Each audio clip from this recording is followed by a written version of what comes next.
Hi everyone, welcome to my YouTube channel Speak to Learn. എൻ്റെ പേര് കബിനി. നിങ്ങൾ ആദ്യമായിട്ടാണ് ഈ ചാനലിൽ വീഡിയോ കാണുന്നതെങ്കിൽ this channel is for learning English.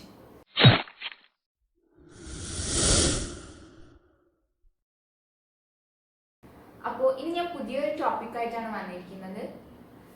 English ഗ്രാമറിന്റെ വളരെ ബേസിക് ആയിട്ട് അറിഞ്ഞിരിക്കേണ്ട ഒരു ടോപ്പിക്കാണ് ടെൻസസ്. അപ്പോൾ അതിൻ്റെ ഒരു സീരീസ് ഓഫ് ക്ലാസ്സസ് എടുക്കാം എന്നുള്ളൊരു ഉദ്ദേശത്തോടുകൂടിയാണ് ഞാനിന്ന് വന്നിരിക്കുന്നത്. അപ്പോൾ ടെൻസസ് നമുക്ക് എല്ലാവർക്കും അറിയാം, ഇംഗ്ലീഷിൽ 12 ടെൻസസ് ആണുള്ളത്. അപ്പോൾ അത് ടൈമിനെ ബേസ് ചെയ്തിട്ട് ഓരോ ടെൻസസ് ആണുള്ളത്. നമുക്കറിയാം 3 ടൈമാണുള്ളത്. ഒന്ന് പ്രസൻറ്റ്, ഒന്ന് ഫ്യൂച്ചർ, ഒന്ന് പാസ്റ്റ്. അങ്ങനെ 3 ടൈമാണ് നമുക്കുള്ളത്.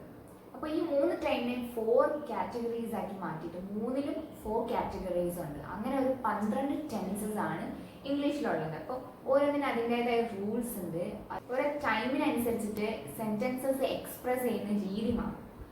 അപ്പോൾ അതെങ്ങനെയൊക്കെയാണെന്ന് നോക്കാം. അപ്പോൾ ആദ്യമായിട്ട് നമുക്ക് ഫസ്റ്റ് ടെൻസ് ആയിട്ട് എടുക്കാം പ്രസന്റ് സിമ്പിൾ. പ്രസന്റ് ടെൻസസിലെ ഏറ്റവും ഫസ്റ്റ് ടെൻസ് ആണ് സിമ്പിൾ പ്രസന്റ് അല്ലെങ്കിൽ പ്രസന്റ് സിമ്പിൾ ടെൻസ്. അപ്പോൾ അതാണ് ഇന്നത്തെ ക്ലാസ്. എന്താണ് സിമ്പിൾ പ്രസന്റ് ടെൻസ്? പലതരത്തിലുള്ള സിറ്റുവേഷൻസിലാണ് നമ്മൾ സിമ്പിൾ പ്രസന്റ് ടെൻസിലെ ഒരു സെന്റൻസ് ഫോം ചെയ്യുന്നത്. അതായത് നമ്മുടെ ഒരു ഹാബിറ്റിനെ പറ്റി സംസാരിക്കുമ്പോഴോ, ഒരു ഫാക്റ്റിനെ പറ്റി സംസാരിക്കുമ്പോഴോ, ഒരു വസ്തുതയെ പറ്റി പറയുമ്പോൾ, ഒരു സ്റ്റേറ്റ്മെന്റിനെ പറ്റി പറയുമ്പോൾ, അല്ലെങ്കിൽ നമ്മുടെ ഒരു ഒപ്പീനിയൻ പറയുമ്പോൾ, അല്ലെങ്കിൽ ഒരു യൂണിവേഴ്സൽ ആയിട്ടുള്ള ഒരു ജനറൽ ആയിട്ടുള്ള ഒരു ട്രൂത്ത് പറയുമ്പോൾ, ഒരു ഫാക്റ്റ് പറയുമ്പോൾ, അല്ലെങ്കിൽ നമ്മുടെ റൊട്ടീനെ പറ്റി പറയുമ്പോൾ, അല്ലെങ്കിൽ നമ്മുടെ ഒരു ഷെഡ്യൂളിനെ പറ്റി പറയുമ്പോൾ, ഇതൊക്കെ അല്ലെങ്കിൽ പെർമനന്റ് സിറ്റുവേഷനെ പറ്റി പറയുമ്പോൾ ഇതൊക്കെ പെർമനന്റ് ആണ്. അപ്പോൾ അത്തരത്തിലുള്ള കാര്യങ്ങളൊക്കെ പറയുമ്പോൾ നമ്മളത് പ്രസന്റ് സിമ്പിൾ ടെൻസിലാണ് നമ്മൾ പറയുക. അപ്പോൾ അതെങ്ങനെയൊക്കെയാണ് കാറ്റഗറി വൈസ് നമുക്ക് നോക്കാം. അപ്പോൾ നമുക്ക് ആദ്യം സെന്റൻസ് എന്താണെന്ന് നോക്കാം. കുറച്ച് വേർഡ്സ് മീനിങ് ഫുൾ ആയ രീതിയിൽ ഒരുമിച്ച് വെച്ച് കഴിഞ്ഞാൽ അതൊരു സെന്റൻസ് ആണ്. സോ സെന്റൻസ് എന്ന് പറയുന്ന ഒരു ഗ്രൂപ്പ് ഓഫ് വേർഡ്സ് ആണ്. അത് മീനിങ് ഫുൾ ആയിട്ടുള്ള രീതിയിലാണ് നമ്മൾ സ്ട്രക്ചർ ചെയ്തിട്ടുള്ളതെങ്കിൽ അതൊരു മീനിങ് ഫുൾ സെന്റൻസ് ആയിരിക്കും. അപ്പോൾ സെന്റൻസിന് ഒരു സ്ട്രക്ചർ എന്ന് പറഞ്ഞാൽ ഇംഗ്ലീഷിൽ subject plus verb plus object ആണ്. സിമ്പിൾ പ്രസന്റ് ടെൻസിന്റെ കാര്യമാണ് ഞാൻ പറയുന്നത്. Subject plus verb plus object. Object ഉണ്ടാകാം, ഉണ്ടാക്കാതിരിക്കാം. അപ്പോൾ ഈ സബ്ജക്റ്റ് എന്ന് പറഞ്ഞു കഴിഞ്ഞാൽ എന്തിനെ പറ്റിയാണോ നമ്മൾ പറയുന്നത് അതാണ് സബ്ജക്റ്റ്. അതൊരു വ്യക്തിയാകാം, ഒരു സ്ഥലമാകാം, ഒരു വസ്തുവാകാം, അല്ലെങ്കിൽ ഒരു കാര്യമാകാം, എന്തുമാകാം. അത് ഒരു സബ്ജക്റ്റോ അല്ലെങ്കിൽ ഒന്നിൽ കൂടുതൽ സബ്ജക്ട്സോ ഉണ്ടാകാം. അതായത് ഒരു വ്യക്തിയെ പറ്റി സംസാരിക്കാം, അല്ലെങ്കിൽ ഒന്നിൽ കൂടുതൽ വ്യക്തിയെ പറ്റി സംസാരിക്കാം. അതുകൊണ്ട് തന്നെ സബ്ജക്റ്റ് 2 തരത്തിലുണ്ട്, 2 കാറ്റഗറി ഉണ്ട്. ഒന്ന് സിംഗുലർ, ഒന്ന് പ്ലൂറൽ. സിംഗുലർ പറഞ്ഞു കഴിഞ്ഞാൽ ഒരു വ്യക്തി അല്ലെങ്കിൽ ഒരു സ്ഥലം അല്ലെങ്കിൽ ഒരു വസ്തു, അതായിരിക്കും സിംഗുലർ ആയിട്ടുള്ള ഒരു സബ്ജക്റ്റ്. അതല്ലെങ്കിൽ പ്ലൂറൽ എന്ന് പറഞ്ഞാൽ ഒന്നിൽ കൂടുതൽ, 2 2ൽ കൂടുതലോ ആയിട്ടുള്ളത്. രണ്ട് വസ്തുവോ അല്ലെങ്കിൽ 2ൽ കൂടുതൽ വസ്തുവോ അല്ലെങ്കിൽ കുറേ സ്ഥലങ്ങളെ പറ്റി പറയുമ്പോഴോ ഒക്കെ നമുക്ക് പ്ലൂറൽ സബ്ജക്റ്റ് ആയിട്ട് നമുക്കതിനെ എടുക്കാം. നമുക്ക് സബ്ജക്റ്റിനെ ജസ്റ്റ് ഒന്ന് കാറ്റഗറൈസ് ചെയ്ത് നോക്കാം. ഇപ്പോൾ സിംഗുലർ ആണെന്നുണ്ടെങ്കിൽ he, she, it, everybody, everyone, anybody, ഇതെല്ലാം നമുക്ക് സിംഗുലറിലാണ് വരുന്നത്. രാജു ഒരു വ്യക്തിയാണ്, അതൊരു സിംഗുലർ സബ്ജക്റ്റ് ആണ്. എ പ്ലേറ്റ്, എ കപ്പ്, ഇതെല്ലാം സിംഗുലറിലാണ് വരുന്നത്. പ്ലൂറൽ ആണെങ്കിൽ ഐ, യു, ദേ, വി, ഇതെല്ലാം പ്ലൂറലാണ് വരുന്നത്. ഇത് എന്തുകൊണ്ടാണ് ഇങ്ങനെ കാറ്റഗറൈസ് ചെയ്തിരിക്കുന്നത് എന്നുള്ളതിനെ പറ്റിയിട്ട് ഞാൻ പിന്നീട് ഒരിക്കലൊരു വീഡിയോ ഇടുന്നതായിരിക്കും. ഇപ്പോൾ നിങ്ങൾ ഇത്രയും മനസ്സിലാക്കുക, ഇതാണ് സിംഗുലർ, ഇതാണ് പ്ലൂറൽ സബ്ജക്ട്സ് എന്നുള്ളത്. അപ്പോൾ ഇനി വേർബിലേക്ക് വരുമ്പോൾ സിംഗുലർ ആയിട്ടുള്ളൊരു സബ്ജക്റ്റ് ആണെങ്കിൽ വേർബ് സിംഗുലർ ആയിരിക്കും. പ്ലൂറൽ ആയിട്ടുള്ളൊരു സബ്ജക്റ്റ് ആണെന്നുണ്ടെങ്കിൽ വേർബ് പ്ലൂറൽ ആയിരിക്കും.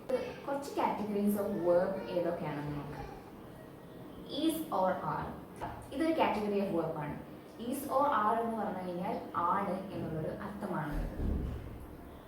ഹാസ് ഓർ ഹാവ്, ഉണ്ട് എന്നാണ് ഈ ഒരു വേർബിന്റെ മീനിങ്. ഇനി ഡു ഓർ ഡസ് എന്ന് പറഞ്ഞാൽ ചെയ്യുക എന്നുള്ളൊരു മീനിങ് ആണ്. ഇതിൽ ഡു ഓർ ഡസിനെ പറ്റിയും പിന്നെ ബാക്കി കാറ്റഗറീസ് ഓഫ് സെന്റൻസിനെ പറ്റിയിട്ടാണ് നമ്മൾ സംസാരിക്കാൻ പോകുന്നത്. Is or are, has and have ഞാൻ പിന്നീട് ഒരു വീഡിയോയിൽ പറയുന്നതായിരിക്കും. അപ്പോൾ ഡു ഓർ ഡസ് എന്ന് പറഞ്ഞാൽ ചെയ്യുക എന്നാണ്. ചെയ്യുക അതായത് നമ്മൾ വർക്ക് ചെയ്യുക. അപ്പോൾ ഡൂവിൻ്റെ കൂടെ ഡു പ്ലസ് വർക്ക് എന്നായി കഴിഞ്ഞാൽ അത് വർക്ക് എന്നാണ്. ഇപ്പോൾ ഒരു പ്ലൂറൽ ആയിട്ടുള്ള ഒരു സെന്റൻസിന്റെ കൂടെയാണെന്നുണ്ടെങ്കിൽ, അതായത് they എന്ന് പറയുന്നത് ഒരു പ്ലൂറൽ സബ്ജക്റ്റ് ആണ്, അവർ. അപ്പോൾ അവർ വർക്ക് ചെയ്യുന്നു എന്നുള്ളതിന് they work. അപ്പോൾ നമ്മൾ വേർബ് യൂസ് ചെയ്യുമ്പോൾ പ്ലൂറൽ സബ്ജക്റ്റ് ആണെന്നുണ്ടെങ്കിൽ വേർബിൽ എസ് ചേർക്കില്ല. വേർബ് എങ്ങനെയാണോ അങ്ങനെ തന്നെ ഉപയോഗിക്കും. they work in തൃശ്ശൂർ, അല്ലെങ്കിൽ they work in London. ഇതൊരു സെന്റൻസ്. ഇനി ഷീ എന്നൊരു സബ്ജക്റ്റ് ആണ് എടുക്കുന്നുണ്ടെങ്കിൽ ഷീ ഒരു സിംഗുലർ സബ്ജക്റ്റ് ആണ്. അതുകൊണ്ട് തന്നെ നമുക്ക് വേർബിന് കൂടെ എസ് ചേർക്കണം. അതായത് ഡസ് ആണ് എസ് ചേർത്തിട്ടുള്ള ഒരു വേർബ്. അപ്പൊ ഡസ് പ്ലസ് വർക്ക് എന്തായി മാറും? വർക്ക്സ് എന്നായി മാറും. She works as A teacher.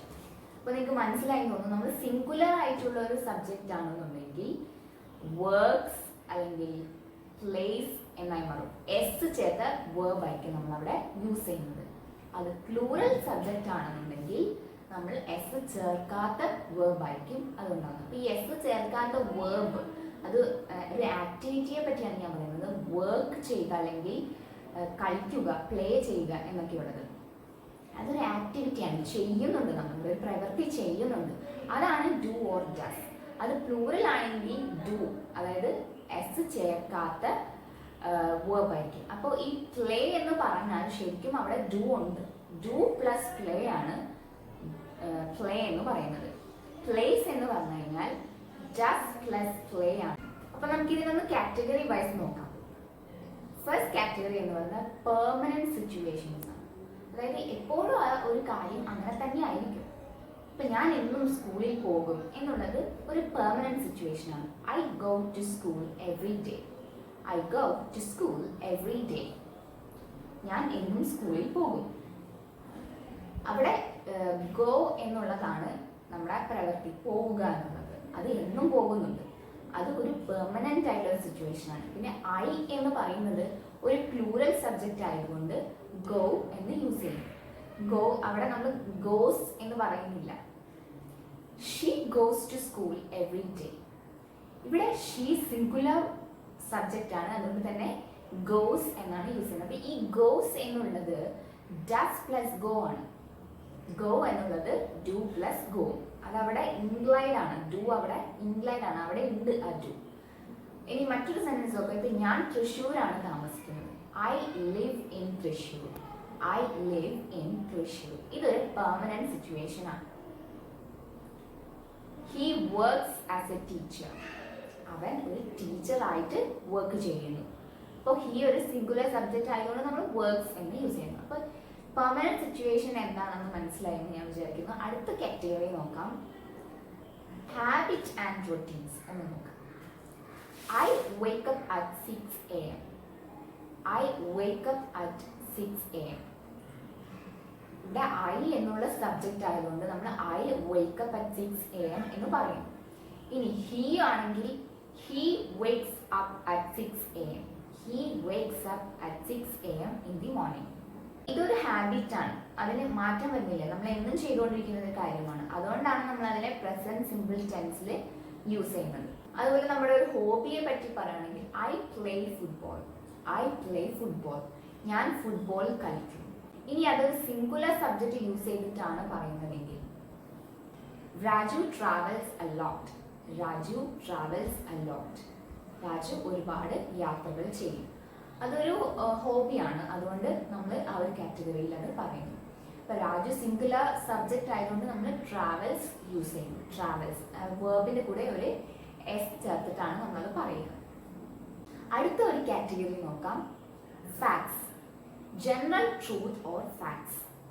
നമ്മളൊരു ഫാക്ട് എന്ന് പറഞ്ഞാൽ ഒരു വസ്തുതയാണ്, ഒരു സത്യമായ ഒരു കാര്യമാണ്. അപ്പോൾ അത്തരത്തിലുള്ള ഒരു കാര്യത്തെ പറ്റി പറയുമ്പോൾ നമ്മൾ പ്രസന്റ് സിമ്പിൾ ടെൻസിലാണ് സെന്റൻസ് ഫോം ചെയ്യാം. നമുക്ക് ഒരു എക്സാമ്പിൾ നോക്കാം. 2 + 2 = 4. രണ്ടും 4ആണ്. അതൊരു ഫാക്റ്റ് ആണല്ലേ, അതൊരു ട്രൂത്ത് ആയിട്ടുള്ള ഒരു കാര്യമാണ്, ഒരു സത്യമാണ്. ഇനി വേറൊരു എക്സാമ്പിൾ പറയുവാണെങ്കിൽ sun rises in the east. സൂര്യൻ കിഴക്കുദിക്കുന്നു. അതൊരു സത്യമായ ഒരു കാര്യമാണ്, അതൊരു ഫാക്റ്റ് ആണ് അല്ലേ. അതുകൊണ്ട് തന്നെ നമ്മളതൊരു പ്രസന്റ് സിമ്പിൾ ടെൻസിലാണ് നമ്മളത് പറയുക. Sun rises in the east. ഇത്തരത്തിലൊരു ട്രൂത്തിനെ പറ്റി പറയുമ്പോൾ അല്ലെങ്കിൽ ഒരു ഫാക്റ്റിനെ പറ്റി പറയുമ്പോഴൊക്കെ നമ്മൾ പ്രസന്റ് സിമ്പിൾ ടെൻസിലാണ് പറയുക. ഇനി അതല്ലാതെ നമ്മുടെ ഒരു സ്റ്റേറ്റ്മെന്റ് പറയുമ്പോഴോ അല്ലെങ്കിൽ നമ്മുടെ ഒരു ഒപ്പീനിയൻ പറയുമ്പോഴും നമ്മൾ പ്രസന്റ് സിമ്പിൾ ടെൻസിലാണ് സെന്റൻസ് ഫോം ചെയ്യുക. അതായത് അവളെ കാണാൻ നല്ല ഭംഗിയുണ്ട് എന്ന് പറയുന്നത് she looks beautiful. She looks beautiful in that dress. ആ ഡ്രസ്സിൽ അവളെ കാണാൻ നല്ല ഭംഗിയുണ്ട്. ഇതെൻ്റെ ഒരു ഒപ്പീനിയൻ ആണ് അല്ലെങ്കിൽ ഇതെൻ്റെ ഒരു സ്റ്റേറ്റ്മെന്റ് ആണ്. I don't like politics. I hate corruption. I hate corruption. ഇതെൻ്റെ ഒരു സ്റ്റേറ്റ്മെന്റ് ആണ്, എൻ്റേതായ ഒരു സ്റ്റേറ്റ്മെന്റ് ആണ്. I love ice cream. അത്തരത്തിലുള്ള നമ്മുടെ ഒരു ഒപ്പീനിയനോ ഒരു സ്റ്റേറ്റ്മെന്റോ പറയുന്നതും നമ്മൾ പ്രസന്റ് സിമ്പിൾ ടെൻസിലാണ് പറയുന്നത്. I love ice cream. He loves ice cream. He ഒരു സിംഗുലർ സബ്ജക്റ്റ് ആയതുകൊണ്ട് നമ്മൾ ലവ്സ് എന്നുള്ള വേർബാണ് യൂസ് ചെയ്യുക. My father likes to play badminton. My father likes to play badminton. എൻ്റെ അച്ഛനെ ബാഡ്മിൻ്റൺ കളിക്കാൻ നല്ല ഇഷ്ടമാണ്. പിന്നെ അതുപോലെ തന്നെ നമ്മുടെ പല സ്കെഡ്യൂൾസിനെ പറ്റി സംസാരിക്കുമ്പോഴും നമ്മൾ പ്രസന്റ് സിമ്പിൾ ടെൻസിലാണ് പറയുന്നത്. At 9. Our classes start at 9. 9 മണിക്കാണ് ഞങ്ങളുടെ ക്ലാസ്സുകൾ തുടങ്ങുന്നത്. Our classes start at 9. I have breakfast at 8 a.m. I have breakfast at 8 a.m. ഇതൊക്കെ നമ്മുടെ സ്കെഡ്യൂൾസിൽ ഉൾപ്പെടുന്ന പല കാര്യങ്ങളാണ്. അപ്പോൾ ഇത്തരത്തിൽ നിങ്ങൾ കുറച്ച് സെൻറ്റൻസസ് ഉണ്ടാക്കാൻ നോക്കുക. അത് ഒരു എക്സസൈസ് എന്ന രീതിയിൽ ചെയ്തിട്ട് ഇഫ് യു ക്യാൻ അത് കമൻറ്റ് ബോക്സിൽ ഇടുക. അപ്പോൾ ഇത്രയും പറഞ്ഞതിൽ വെച്ചിട്ട് പ്രസന്റ് സിമ്പിൾ ടെൻസ് എന്താണ് എന്ന് മനസ്സിലായി ഞാൻ വിചാരിക്കുന്നു. അതായത് ഒന്നുമില്ല, മാറ്റം വരുത്താതെ ഇപ്പോൾ ചെയ്തുകൊണ്ടിരിക്കുന്നത് കറന്റ് ഞാൻ ഇപ്പോൾ കളിച്ചുകൊണ്ടിരിക്കുകയാണ്. അത്തരത്തിലുള്ള സെൻറ്റൻസ് ഒന്നും പ്രസന്റ് സിമ്പിൾ ടെൻസിൽ വരില്ല.